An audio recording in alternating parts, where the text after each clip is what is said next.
Çfarë po ndodh në Spanjë? Për ata që nuk janë të informuar, në Ceuta ose Ceuta të Spanjës janë dyndur me mijëra marokin dhe dhjetra të vdekur. Dhe shumë prej gazetarëve janë të tronditur se si në një kohë shumë të shkurtër ndodhi kjo tragjedi. Dhe unë doja që t'ju bëja disa pyetje juve, ose ta diskutonim së bashku dhe përgjigje do t'i merrni vetë ju. Më ndiqni me kujdes.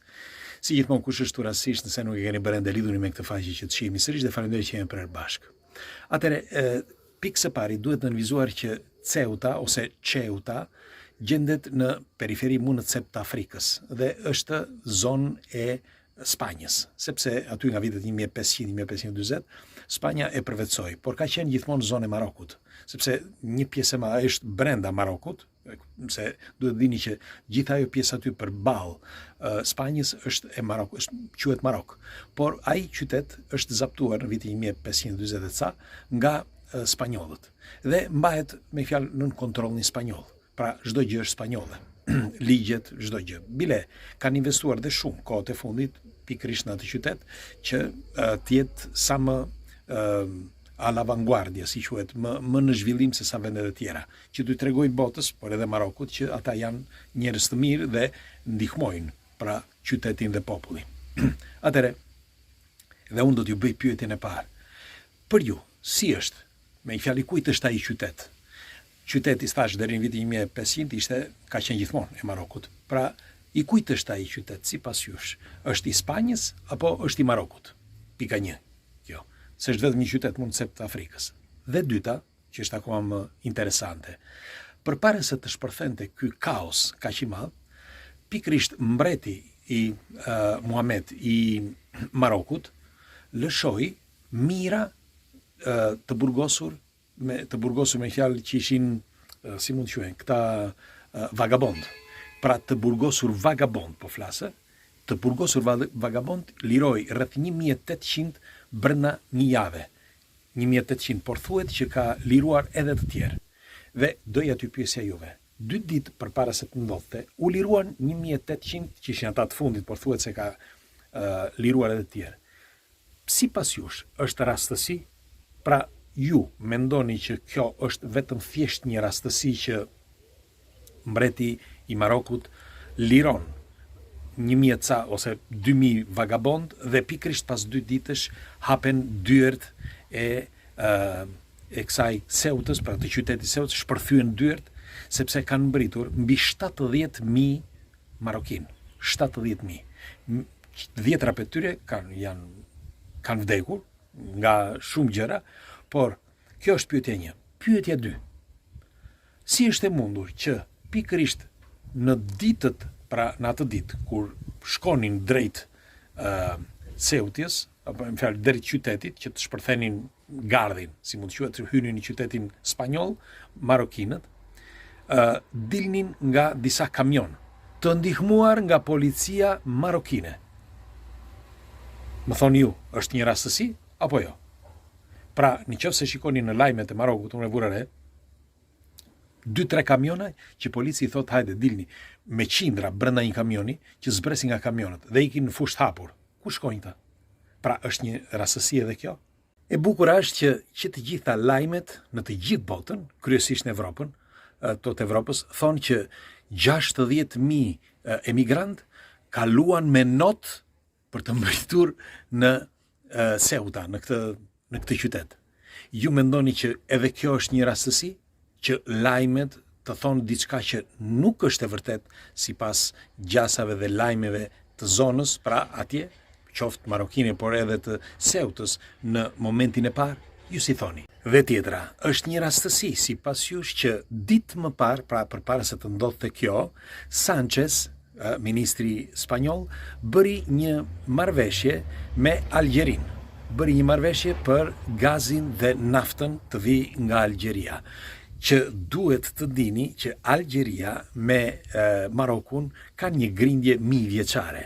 Pra edhe kjo, sipas mendimit tuaj, është një rastësi, por prisni sepse nuk mbaron këtu.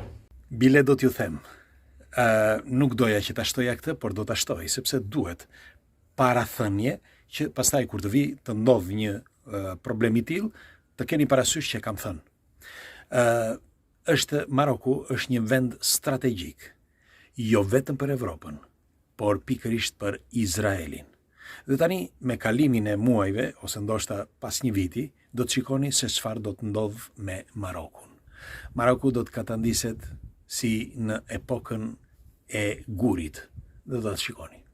Dhe tjetra që është shumë pikante, është fakti që Spanja nuk donte që të ndihmonte Amerikën. Nuk donte që të ndihmonte Amerikën kundër Iranit, sepse thotë që është një popull sovran dhe nuk mundet që të jetë pjesë e një masakre. Atëre, si ishte mundur që pikërisht tani lindin të tëra këto probleme? Dhe tjetra, si ishte mundur që, ndoshta është rastësi, ndaj ju pyes juve, si ishte mundur që pikërisht djali i Netanyahut, para se të ndodhte kjo, i kërkonte Spanjës që të hiqnin dorë nga Ceuta, pikërisht nga ky qytet.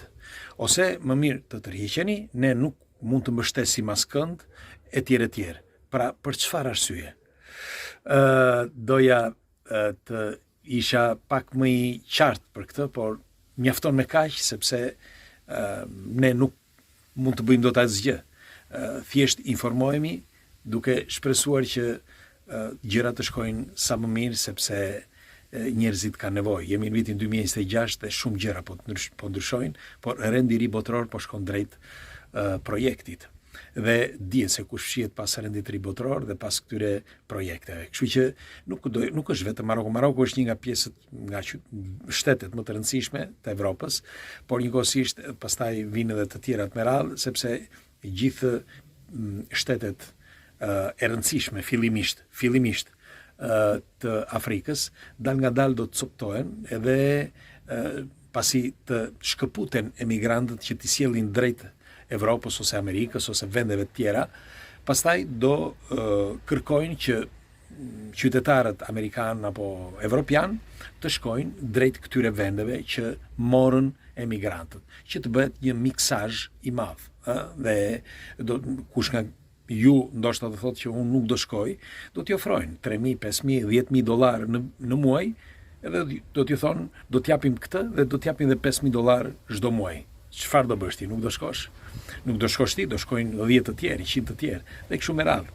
Si po bëhet për shembull ajo që po bëhet tani në mes Italisë dhe Shqipërisë, ose mes Shqipërisë dhe vendeve të tjera, që dihen që të gjitha këto, sepse është një projekt shumë i madh që duhet të njohësh disa detaje për t'i kuptuar mirë. Por ajo që më dhe më shumë është fakti që popujt vuajnë dhe pa e kuptuar, sepse edhe sikur ta kuptojnë, këto janë lëvizje shumë strategjike, shumë të goditura, shumë inteligjente, dhe në fundit populli nuk mund të bëjë dot asgjë. Por ajo që më vjen më shumë, siç po thosha, është fakti që përveç se tallen me popullin, por marrin edhe para nga talljet, duke e bërë publik gjithandej çdo gjë që ka të mirë dhe ka të këqij.